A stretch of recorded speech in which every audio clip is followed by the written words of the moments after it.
Hello everyone, I'm Diego Ciangottini from INFN, and I'm going to present you our setup of MinIO instance plus OpenPolicyAgent for a multi-purpose scientific platform. So I'm an IT researcher at the National Institute of Nuclear Physics, and I'm involved on R&D activities to deploy cloud-native solutions dedicated to the next generation of data analysis for LHC users, and also INFN, of course. So the INFN is made by 5 research lines that for each of them corresponds a national scientific committee. One of the main scientific challenges we faced is to understand from different perspectives the universe in the first moment of the Big Bang. And this is, as you can imagine, a tough challenge that is taken by a community of over 6,000 people, with around 50% of them that are PhD grant, postdoc, scholarship, or similar, so very heterogeneous kind of people and interaction there. So the INFN facilities are spread around Italy in this way, 4 national laboratories and 20 divisions. And the computing has a long tradition in this kind of experiment. Especially in the last 10 years, it was focused on supporting LHC communities, but by now the things are changing and there are other recent use cases that are not LHC communities, for example. And you can see that the centers are spread around, and they are composed of a solid backbone of 9 medium-sized centers plus 1 large national centers at CNAF, but there are also many other small centers spread around. The INFN Cloud Initiative is a recent activity that started to provide on-demand computing resources for the INFN, and in particular to provide an easy access to scientific data analysis. The idea is to provide composable service to extend and customize the environment. There are also some cases in which the INFN also provide a set of core tools to be centrally managed. For example, we propose some Jupyter Hub as a service options, object storage that are the topic of this talk, and single share activity. Federating the resources is also another important aspect, because as you see before, we have centers spread around Italy, and so it's an important feature for us. And also, the main ambition of this project is to become the hub of reference for all the activities and projects at INFN. The infrastructure is based on the backbone, so the main centers that in principle provide all the requested resources that are centrally managed, and then a federation of smaller sites providing more or less opportunistic resources for user deployments. The data storage is one of the most challenging problems that we have in this kind of computing. In particular, we need to provide cloud storage hosted on the backbone. That means having a geo-distributed storage federation, an heterogeneous set of requirements that goes from the object size to the workflow and data access. And also means providing, for example, one important thing is for us the fair data paradigm. So findable, accessible, interoperable, reusable data.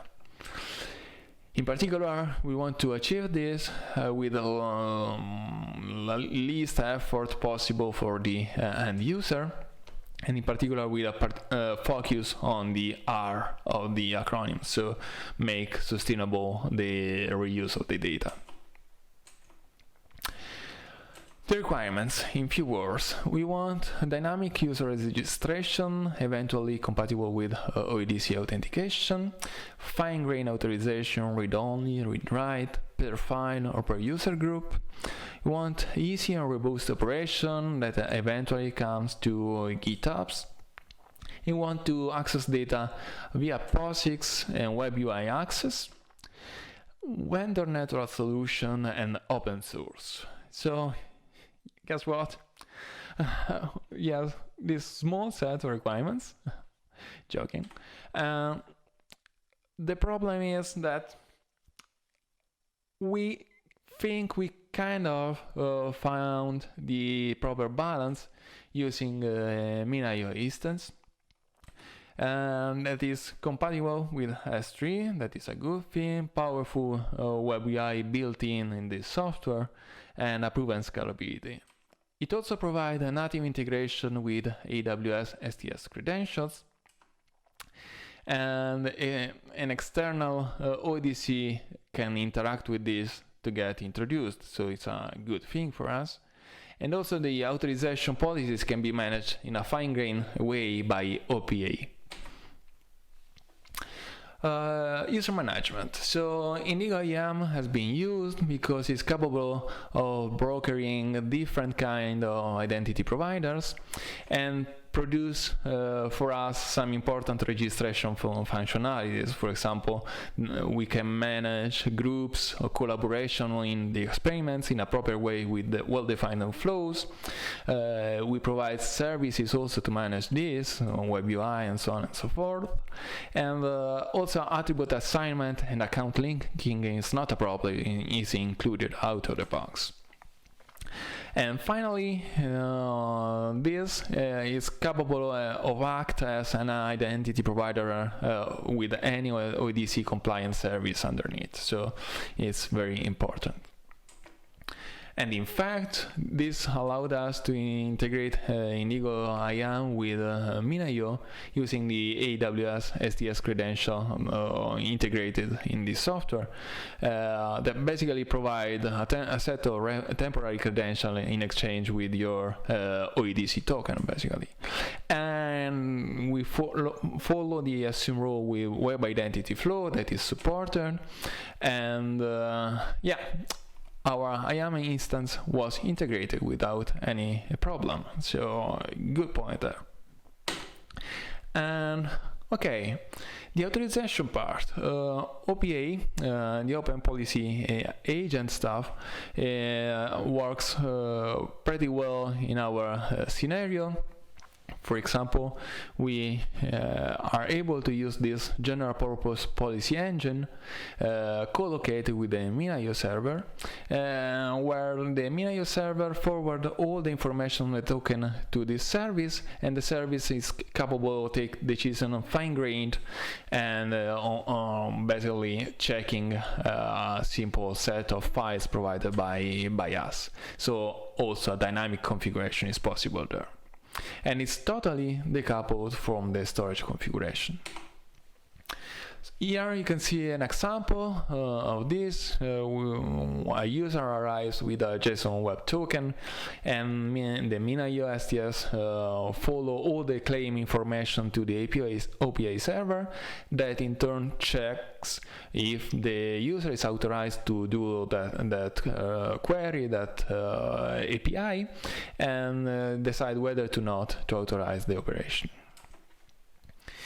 How we store the policies, we collect them in bundles that we put on GitHub, and OPA is capable of taking them periodically without any requirement for a restart, and immediately applied to the storage class.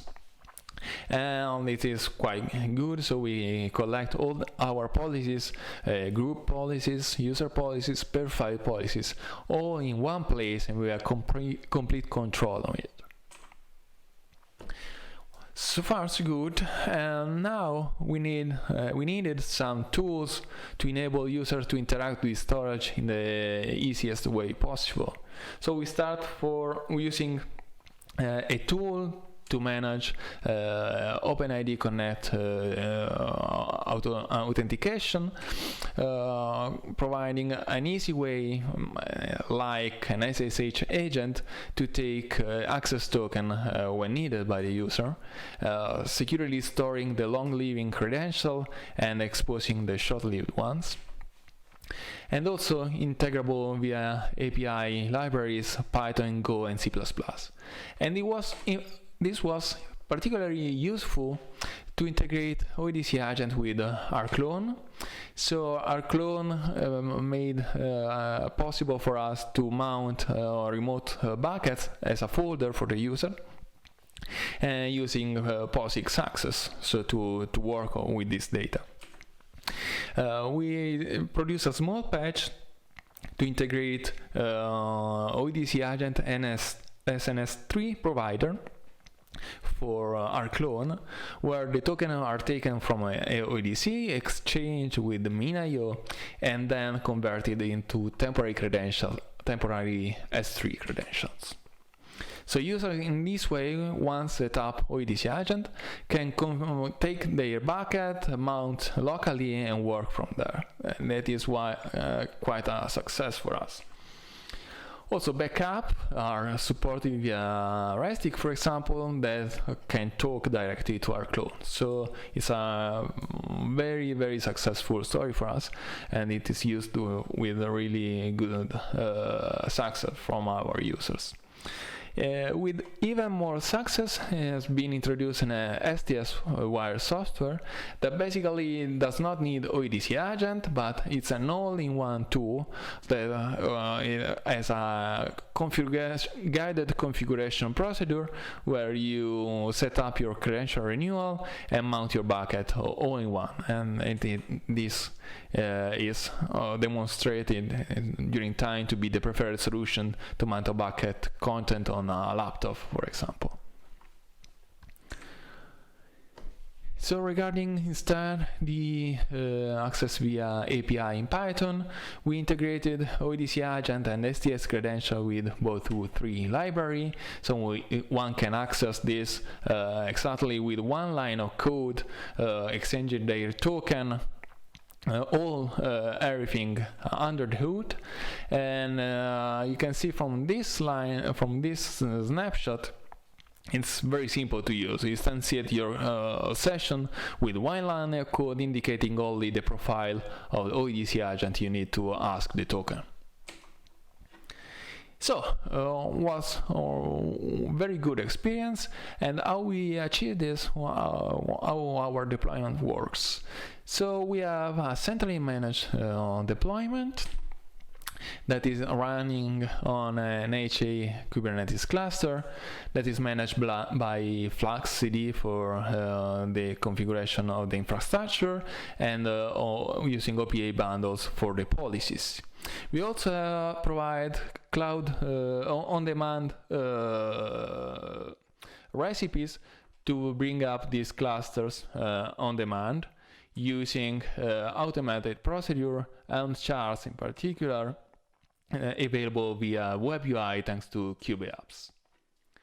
Central services in one schema. You can see here how they are managed, and you see everything starts from GitHub, both at infrastructure configuration and data access policies, and then goes from FluxCD to OpenPolicyAgent for the integration, obtaining a MinIO interface with the Indigo IAM that is capable of manage access via, for example, a Jupyter notebook configured with OEDC-Agent, POSIX via STS wire on the laptop, and rclone for sync and backup, for example.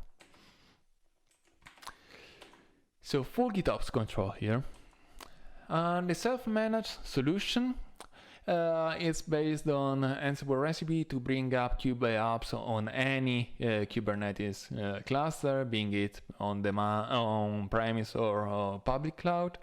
The catalog comes with pre-configured apps, and one of these is this particular setup of a Minio tenant that talk to IAM server that you can specify. You can also specify the OPA bundles that you want to use. So wrapping up, we have this system in production since a while, and we are quite satisfied with this. And we also support this not only for physics, but we also have, for example, pandemic-related research using this, Project Planet, for example. The R&D still continue testing multi-cloud scenarios and also improving the dedicated tools that I presented. We are also trying out a Minio gateway to reduce the latency in case of a distributed cache instance.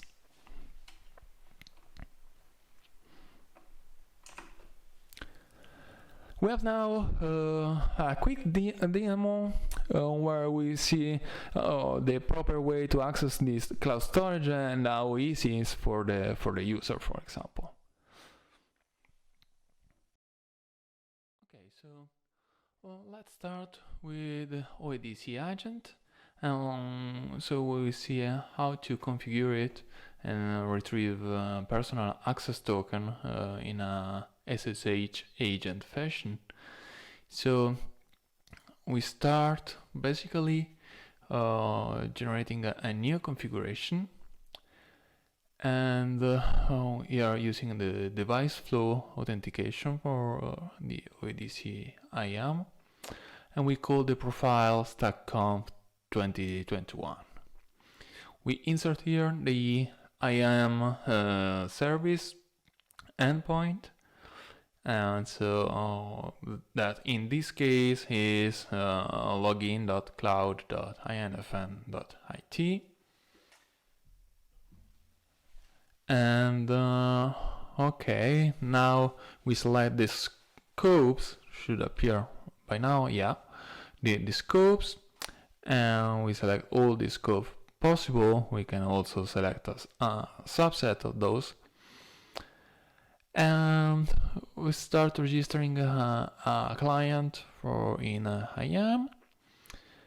And to conclude the authentication flow, we are redirected to the URL where we need to put our device code. So we copy this and we go to a browser, and yeah. So after this, should appear in a moment. Yes, INFN AI.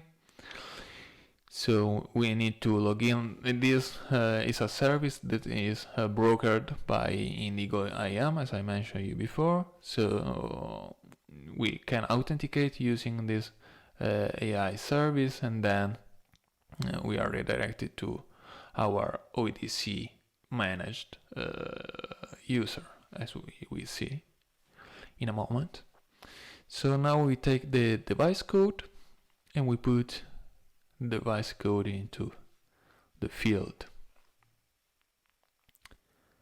exactly like this. Okay.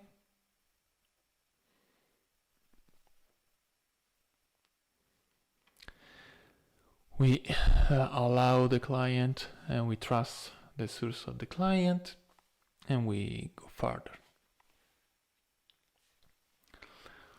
So here we are prompt for a password to encrypt the long-lived credentials in a secure manner. I missed the first two passwords. Now I put it the right one. And okay.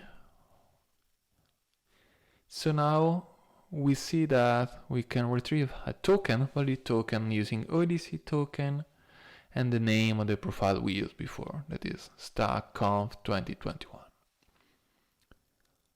That's good. And now we can see the payload of this token using jwt.io. We put the token in there, and we see that eventually we have all the information we need for authorization, for example, at cloud storage level. We have the groups, preferred username, and so on and so forth. Now, well, what we can do now is, let's see the web UI for Min.io. How can we log in? So we go to the endpoint of Min.io service of INFN Cloud, and here we go. We log in with OpenID.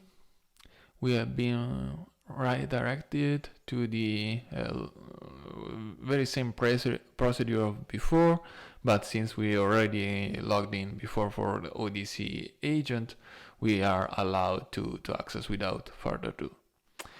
And you see here the buckets that I'm authorized to see are the Scratch one that is for everyone, Ciangottini one that is my own bucket, and Cigno that is a group in which I am in the IAM configuration.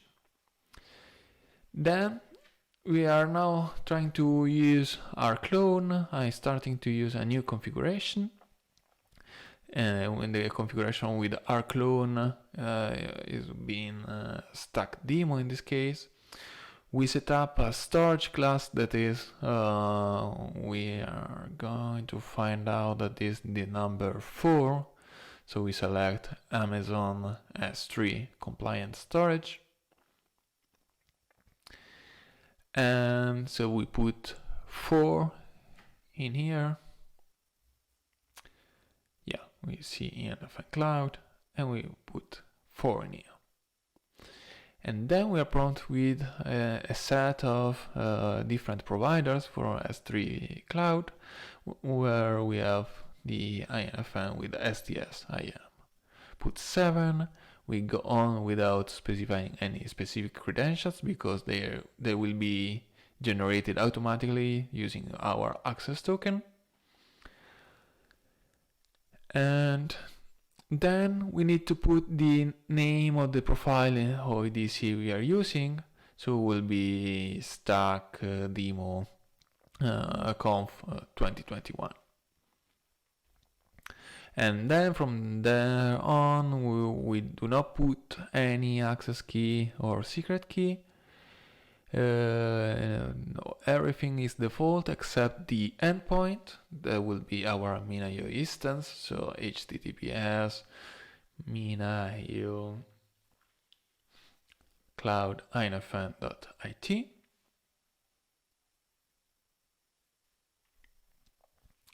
And then everything should be a straight enter until the end, where we configure the server correctly. So you see here the final configuration is simple as this, without any secret key to put anywhere. ODCAgent will take care of that. And now we are only left with the mount command to be used. So we create a directory where we mount the Ciangottini bucket content. And we do this with a simple rclone mount command. And you see that we use daemon to run it in background. And stack demo is the profile registered in rclone, and Ciangottini is the bucket name. You want to mount it on stack dash demo. Okay. Then if we do ls of this directory, we are seeing the very same content that we have on the web UI. We can check it, of course, and yeah, you see here the content is the same. what I want to show you next is the setup we did for the pandemic research that is called Planet. So you see that the part of the login and min.io is pretty much the same as before. We have different users here, but nevertheless the procedure is the same. Then we have a Jupyter Hub that is that you can log in with your credentials, and you will be prompt with a folder already mounted using the IAM credential with which you log in into the Jupyter app to see your bucket directly. Another important thing is STS wire. So basically you need only to export the environment variables with your endpoint, and after a first, let's say, configuration that you see here using the authorization flow, that is very simple and automated with any other no other components like rclone. You see that this will be directly shown up in your bucket, in your folder that you specify by STS wire, and that's all. Basically you have a full working mount point with any other requirement. So that's all for the components we provide the user with, and I hope you enjoy the demo and the presentation, and thank you for your attention.